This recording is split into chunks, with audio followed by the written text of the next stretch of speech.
ನಮಸ್ಕಾರ ರಿವ್ಯೂ ಚಾನೆಲ್ಗೆ ಸ್ವಾಗತ. ನಾನು ಸೌಖ್ಯ ಗಾಂವ್ಕರ್. ಕರ್ನಾಟಕ ಕಾಂಗ್ರೆಸ್ನ ಅಧಿಕಾರ ಹಂಚಿಕೆಯ ಸೀಕ್ರೆಟ್ ಕೊನೆಗೂ ಔಟ್ ಆಗಿದೆ. ಅದನ್ನು ಸ್ವತಃ ಮಂತ್ರಿಗಳೇ ತೆರೆದಿಡುವ ಮೂಲಕ ಅಚ್ಚರಿಗೆ ಕಾರಣ ಆಗಿದೆ. ಮಹತ್ವದ ಬೆಳವಣಿಗೆಗಳು ಗರಿಗೆದರಿರೋದು ಮಾಹಿತಿ ಮುಂದೆ ಇಡ್ತಾ ಇದ್ದೀವಿ. ಮಿಸ್ ಮಾಡಿದ್ರೆ ನಮ್ಮ ಚಾನಲ್ನ ಸಬ್ಸ್ಕ್ರೈಬ್ ಮಾಡಿ, ನಿಮ್ಮ ಅಭಿಪ್ರಾಯ ಕಮೆಂಟ್ ಮಾಡಿ ತಿಳಿಸಿ. ವೀಕ್ಷಕರೇ, ಕೆಲವು ದಿನಗಳಿಂದ ಎಷ್ಟು ಪ್ರಯತ್ನ ಆಗ್ತದೆ, ಎರಡೂ ಬಣಗಳಿಂದ ಯಾವ ರೀತಿ ತರಾತುರಿಯ ಕಾರ್ಯಾಚರಣೆಗಳು ನಡೀತಿದ್ದಾವೆ ನೋಡ್ತಿದ್ದೀವಿ. ಇಲ್ಲಿ ಡಿನ್ನರ್ ಮೀಟಿಂಗು, ಅಲ್ಲಿ ಡಿ ಕೆ ಶಿವಕುಮಾರ್ ಅವರ ಹೈಕಮಾಂಡ್ ಮಟ್ಟದ ಪ್ರಯತ್ನಗಳು, ಈಗ ಒಕ್ಕಲಿಗ ನಾಯಕರೆಲ್ಲ ಸೇರ್ಕೊಂಡು ಒಂದು ಮೀಟಿಂಗ್ ಮಾಡ್ತಿದ್ದಾರೆ. ಜಾತಿ ಗಣತಿ ರಿಪೋರ್ಟನ್ನು ಕ್ಯಾಬಿನೆಟಲ್ಲಿ ಇಡೋಕ್ಕೆ ಹೊರಟಿರೋ ಹೊತ್ತಲ್ಲೇ ಸೆಡ್ ಹೊರೆಯೋ ರೀತಿಯಲ್ಲಿ 7 ಕೋಟಿ ಇದ್ದಾರೆ. ಇಲ್ಲಿ ನೋಡಿದ್ರೆ 5 ಕೋಟಿ ಚಿಲ್ಲರೆ ತೋರಿಸ್ತಿದ್ದಾರೆ, ಬಟ್ 7 ಕೋಟಿ ಇದ್ದಾರೆ, ತಪ್ಪಾಗಿದೆ ಅಂತ ಸೆಡ್ ಹೊಡೆಯೋದಕ್ಕೊಂದು ಮೀಟಿಂಗ್ ಆಗ್ತಿದೆ. ಬೇರೆ ಪಾಯಿಂಟಲ್ಲಿ ನೋಡಿದ್ರೆ, ನಾವು ಅದನ್ನು ಕನೆಕ್ಟ್ ಮಾಡಿ ನೋಡಿದ್ರೆ, ಡಿ ಕೆ ಶಿವಕುಮಾರ್ ಅವರು ಒಕ್ಕಲಿಗ ನಾಯಕತ್ವವನ್ನು ಒಗ್ಗೂಡಿಸಿ ಸಿದ್ದರಾಮಯ್ಯನವ್ರಿಗೆ ಸೆಡ್ ಹೊಡೆಯೋದಕ್ಕೂ ತಯಾರಾಗಿದ್ದಾರೆ ಮತ್ತು ಕುರ್ಚಿಯಿಂದ ಕೆಳಗಿಳಿಸಿ ತಾನು ಏರೋದಕ್ಕೂ ಕೂಡ ಭರ್ಜರಿ ತಯಾರಿ ನಡೆಸ್ತಿದ್ದಾರೆ ಅನ್ನೋದು ಕ್ಲಿಯರ್ ಆಗಿ ಗೊತ್ತಾಗುತ್ತೆ. ಪ್ರತ್ಯಾಂಗಿರ ಹೋಮ ನಡೆಸ್ಬಂದ್ರು ಮೊನ್ನೆ. ಅದರ ನಡುವೆ ಆಪರೇಷನ್ JDSಗೆ ದೊಡ್ಡ ಮಟ್ಟದ ಆಘಾತ ಕೊಡುವ ಸುದ್ದಿಗಳು ಓಡಾಡ್ತಿದ್ದಾವೆ. ಈಗ ನೋಡಿ, ರಾಜಣ್ಣವರು ಓಪನ್ ಆಗಿ ಹೇಳಿದ್ದಾರೆ. KN ರಾಜಣ್ಣವರೇ ಕಾಲಕ್ಕೂ ಕಾಂಗ್ರೆಸ್ನ ಒಳಗಡೆ ಏನಾಗ್ತಿದೆ ಅನ್ನೋದನ್ನ ಓಪನ್ ಆಗಿ ತೆರೆದಿಟ್ಕೊಂಡು ಬಂದಿರೋರು. ಈಗ ನೋಡಿ, ಅವ್ರು ಹೇಳ್ತಿದ್ದಾರೆ, ಡಿ ಕೆ ಶಿವಕುಮಾರ್ ಅವರೇ ಬರೀ 2 ವರ್ಷದ CM ಕುರ್ಚಿಗೋಸ್ಕರ ಯಾಕಿಷ್ಟು ಕಷ್ಟಪಡ್ತೀರಿ? 28ಕ್ಕೆ ಪೂರ್ತಿ ನಿಮ್ಮದೇ, 28 ಚುನಾವಣೆ ನಾಯಕತ್ವವು ನಿಮ್ಮದೇ, ಆಗೇನು ತೊಂದರೆ ಇಲ್ದಂಗೆ ಎಲೆಕ್ಷನ್ಗೆ ಹೋಗ್ಬೋದಲ್ಲ, ಯಾಕಿಷ್ಟು ಒದ್ದಾಡ್ತೀರಿ ಅಂತ ಹೇಳುವ ಮೂಲಕ ಅಧಿಕಾರ ಹಂಚಿಕೆಯ ಸೂತ್ರ ಅಸಲಿಗೆ ಏನು ಅನ್ನೋದನ್ನು ತೆರೆದಿಟ್ಟಂಗಾಯ್ತಲ್ವ. 2 ವರ್ಷಕ್ಕೆ ಯಾಕೆ ಒದ್ದಾಡ್ತೀರಿ ಅಂತಾರೆ KN ರಾಜಣ್ಣವರು ಮಾಧ್ಯಮಗಳ ಪ್ರಶ್ನೆಗೆ ಉತ್ತರಿಸ್ತಾ. ಹೋಮ ಹವನ ಇದ್ರ ಬಗ್ಗೆ ಎಲ್ಲ ನಮಗೇನು ಅಷ್ಟು ನಂಬಿಕೆ ಇಲ್ಲ, ಅವ್ರಿಗಿರಬೇಕು, ಅದಕ್ಕೆ ಮಾಡಿಸ್ಕೊಂಡು ಬಂದಿದ್ದಾರೆ. ಮುಂಚೆ ನಮಗೂ ಎಲ್ಲ ಈ ಏನು ಬ್ಲ್ಯಾಕ್ ಮ್ಯಾಜಿಕ್ಕು ಅದು ಇದು ತೊಂದರೆ ಕೊಡೋ ಪ್ರಯತ್ನ ಕೆಲವರೆಲ್ಲ ಮಾಡಿದ್ರು, ಬಟ್ ನಾನಂತೂ ಅದನ್ನು ನಂಬೋದಿಲ್ಲ. ಅವ್ರು ನಂಬ್ತಾರೆ, ಅದಕ್ಕೆ ಹೋಮ ಹವನ ಮಾಡಿಸ್ತಿದ್ದಾರೆ. ಡಿ ಕೆ ಶಿವಕುಮಾರ್ ಅವರ 28ಕ್ಕೆ ನಿಮ್ಮದೇ, ಈಗ ಸುಮ್ಮನಿದ್ದೆ ಬಿಡಿ ಅಂತ ಹೇಳುವ ಮೂಲಕ ಏನಾಗ್ತಿದೆ ಅಸಲಿಗೆ ಕೈಪಾಳ್ಯದಲ್ಲಿ ಮತ್ತು ಹೈಕಮಾಂಡ್ ಮಟ್ಟದಲ್ಲಿ ಏನು ಮಾತುಕತೆ ಆಗಿದೆ ಅನ್ನುವಂಥ ಸುಳಿವನ್ನು ಬಿಟ್ಕೊಟ್ಟಂಗಾಯ್ತು KN ರಾಜಣ್ಣ ಅವರು. ಮೊನ್ನೆಯಷ್ಟೇ ಅಹಿಂದ ನಾಯಕರ ಈ ಡಿನ್ನರ್ ಮೀಟಿಂಗ್ ನಡೀತಲ್ಲ ಜಾರಕಿಹೊಳಿ ಅವ್ರ ಮನೆಯಲ್ಲಿ, ಅದಾದ್ಮೇಲೆ ಒಂದು ವಿಷಯ ಬಂದಿತ್ತು. ಸಿದ್ದರಾಮಯ್ಯನವರೇ ಖಚಿತವಾಗಿ ಹೇಳಿದ್ದಾರೆ ಅಧಿಕಾರ ಹಂಚಿಕೆ ಬಗ್ಗೆ. ಇಷ್ಟಿಷ್ಟು ವರ್ಷ ಅಂತೆಲ್ಲ ಹೈಕಮಾಂಡ್ ಹೇಳಿಲ್ಲ, ಬದಲಿಗೆ ನಾವೇನಾದರೂ ತೀರ್ಮಾನ ತಗೊಂಡ್ರೆ ಬದ್ಧರಾಗಿರಬೇಕು, ಅದನ್ನು ಪಾಲಿಸಬೇಕು ಅಂತ ಅಷ್ಟೇ ಹೇಳಿ ಕಳಿಸಿದ್ದಾರೆ. ಇಂಥವ್ರು ಇಷ್ಟು ವರ್ಷ ಅನ್ನೋದ್ರ ಬಗ್ಗೆಲ್ಲ ಯಾವುದೇ ಒಪ್ಪಂದ ಆಗಿಲ್ಲ ಅನ್ನುವ ಮೂಲಕ ಕುರ್ಚಿ ಅಧಿಕಾರ ಹಂಚಿಕೆಯ ಬಗ್ಗೆ ಹೈಕಮಾಂಡ್ ನಿಲುವೇನು ಅನ್ನೋದನ್ನು ಅವರು ಸ್ಪಷ್ಟಪಡಿಸಿದ್ದು ಸುದ್ದಿ ಆಯಿತು.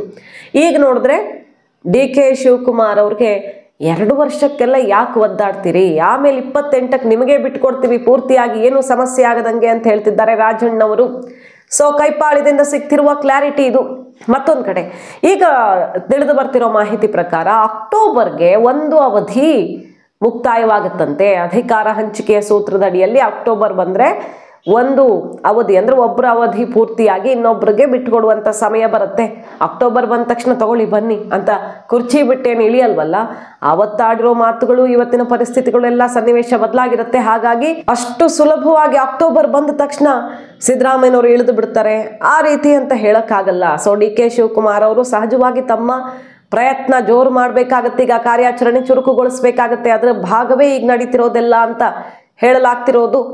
1ನೆಯ ಅವಧಿ ಮುಕ್ತಾಯವಾಗುವ ಸಮಯ ಅಂದರೆ ಒಂದು 6-7 ತಿಂಗಳ ಹಿಂದೆನೇ ಶುರು ಮಾಡಿಬಿಡ್ಬೇಕಾಗತ್ತೆ ಅವರು ಅನ್ನೋ ಕಾರಣಕ್ಕೆ. ಇನ್ನೊಂದು ಕಡೆ JDS ಮೂಲದಿಂದನೇ ಸಿಗ್ತಾ ಇರುವಂಥ ಖಚಿತ ಮಾಹಿತಿ ಏನಪ್ಪಾ ಅಂತ ಕೇಳಿದ್ರೆ, ಕುಮಾರಸ್ವಾಮಿ ಅವರು ತುಂಬ ಟೆನ್ಷನ್ ಆಗಿದ್ದಾರಂತೆ. 12 ಶಾಸಕರ ಬಗ್ಗೆ ಡಿ ಕೆ ಶಿವಕುಮಾರ್ ಅವರು ಆಪರೇಷನ್ 12 ಶಾಸಕರು, JDSನ 12 ಶಾಸಕರನ್ನ ಕರಕೊಳ್ಳೇಬೇಕು ಅಂತ ಕೊನೆಯ ಹಂತದ ಕಾರ್ಯಾಚರಣೆ ತನಕ ಬಂದು ನಿಂತಿದ್ದಾರಂತೆ. ಮೊದಲ ಹಂತದ್ದು 2ನೇ ಹಂತದ್ದಲ್ಲ, ಕೊನೆ ಹಂತಕ್ಕೆ ಬಂದು ನಿಂತಿದ್ದಾರಂತೆ. ಈಗ ಹೋಗಲ್ಲ, ನಾವ್ಯಾರೂ ಹೋಗಲ್ಲ ಅಂತ ಕುಮಾರಸ್ವಾಮಿ ಅವರಿಗೆ ಶಾಸಕರು ಹೇಳುತ್ತಿದ್ದಾರೆ. ಆದರೂ ಕೂಡ ಹೇಳೋದಕ್ಕಾಗಲ್ಲ ಅನ್ನುವ ಆತಂಕದಲ್ಲಿ ಈಗ ಕುಮಾರಸ್ವಾಮಿ ಅವರು ರಮೇಶ್ ಜಾರಕಿಹೊಳಿ ಅವರ ಬಳಿ ಮಾತಾಡಿದ್ದಾರೆ. ಈಗಾಗಲೇ ನಾವು ಸುದ್ದಿ ಮಾಡಿದ್ವಿ ಈ ಬಗ್ಗೆ.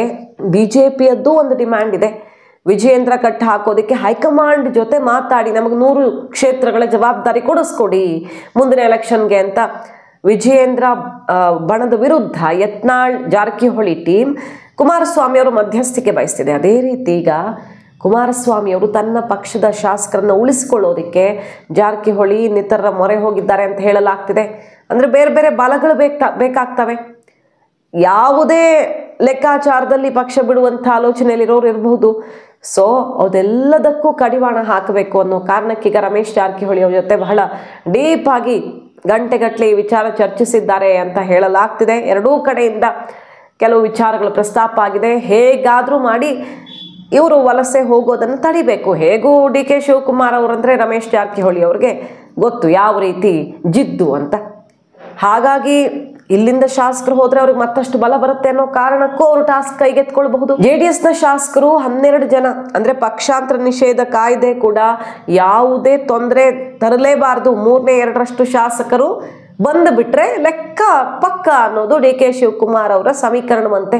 ಅದು ಕೊನೆಯ ಹಂತಕ್ಕೆ ಬಂದು ತಲುಪಿದೆ ಅಂತ ಹೇಳಲಾಗ್ತಿದೆ. ಮೊನ್ನೆ ಡೆಲ್ಲಿಲಿ ಬೇರೆ JDS ಶಾಸಕರ ಜೊತೆಗೆ ಸುಮಾರು 20 ನಿಮಿಷ ಸೈಡ್ ಕರ್ಕೊಂಡು ಹೋಗಿ ಮಾತಾಡ್ತಾ ಒಂದು ದೃಶ್ಯ ಸಿಕ್ತು. ಕ್ಯಾಮ್ರಾ ಕಣ್ಣು ಕಾಣಿಸ್ತಿದ್ದಂಗೆ ಅಲ್ಲಿ ಹೋಗ್ರಪ್ಪ ಅಂತ ಸನ್ನೆ ಮಾಡ್ತಾರೆ. ಅದು ಬಹಳ ಚರ್ಚೆ ಕಾರಣ ಆಯ್ತು. JDS ನಾಯಕರ ಜೊತೆಗೆ ಕುಮಾರಸ್ವಾಮಿ ಅವರು ಏನ್ ನಡೆಸಿದ್ದಾರೆ ಅಂತ. ಇದ್ರ ಬೆನ್ನಲ್ಲೇ ಕುಮಾರಸ್ವಾಮಿ ಅವರು ಸುಮಾರು ಸಲ ಪಕ್ಷ ಒಡೆಯೋಕೆ ನೋಡ್ತಿದ್ದಾರೆ. 12 ಜನ 13 ಜನ ಎಲ್ಲ ಗೊತ್ತು ನನಗೆ ಅಂತ ಓಪನ್ ಆಗಿ ಅವರೇ ಹೇಳಿದ್ರು. ಪ್ರಯತ್ನ ಆಗ್ತಿದೆ ಅನ್ನೋದನ್ನ ಅವರೇ ಒಪ್ಪಿಕೊಂಡ್ರು.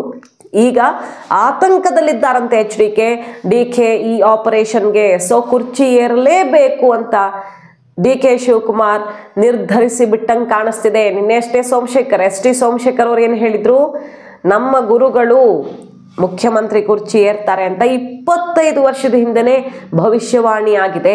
ಈಗ DK ಶಿವಕುಮಾರ್ ಅವರು DCM KPCC ಅಧ್ಯಕ್ಷರು, ಪವರ್ ಇದೆ ಅವ್ರಿಗೆ. ಆದ್ರೆ ಈಗಲ್ಲ, 20 ವರ್ಷಗಳ ಹಿಂದೆನೆ ಅವರು ಜೈಲಿಗೆ ಇಂಥ ಟೈಮಲ್ಲಿ ಹೋಗ್ತಾರೆ.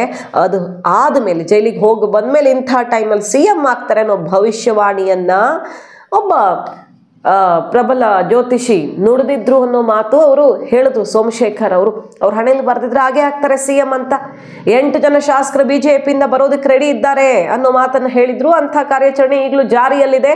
ಇಲ್ಲಿ ನಾಯಕತ್ವದ ಕೊರತೆ ಇದೆ. ಯಾರ ಎಲೆಕ್ಷನ್ ನಡೆಸೋರು, ಯಾರ ನೇತೃತ್ವದಲ್ಲಿ ಹೋಗ್ತಾರೆ ಚುನಾವಣೆಗೆ, ಯಾರ ಮೇಲೂ ನಂಬಿಕೆ ಇಲ್ಲ ಇಲ್ಲಿರುವಂಥ ನಾಯಕರುಗಳಿಗೆ. ಹಾಗಾಗಿ ಹೇಳಕ್ಕಾಗಲ್ಲ, ಅವ್ರ ರಾಜಕೀಯ ಭವಿಷ್ಯಕ್ಕಾಗಿ ಕಾಂಗ್ರೆಸ್ಗೆ ಹೋಗುವಂಥ ಸಾಧ್ಯತೆ ಇದೆ ಅನ್ನೋ ಮಾತಾಡಿದ್ರು. ಸೊ ಇಲ್ಲಿ 12 ಅಲ್ಲಿ 8 ಈ ಆಪರೇಷನ್ ಸುದ್ದಿ ಜೋರಾಗ್ತಿದ್ದು ಇದೇ ಹೊತ್ತಲ್ಲಿ.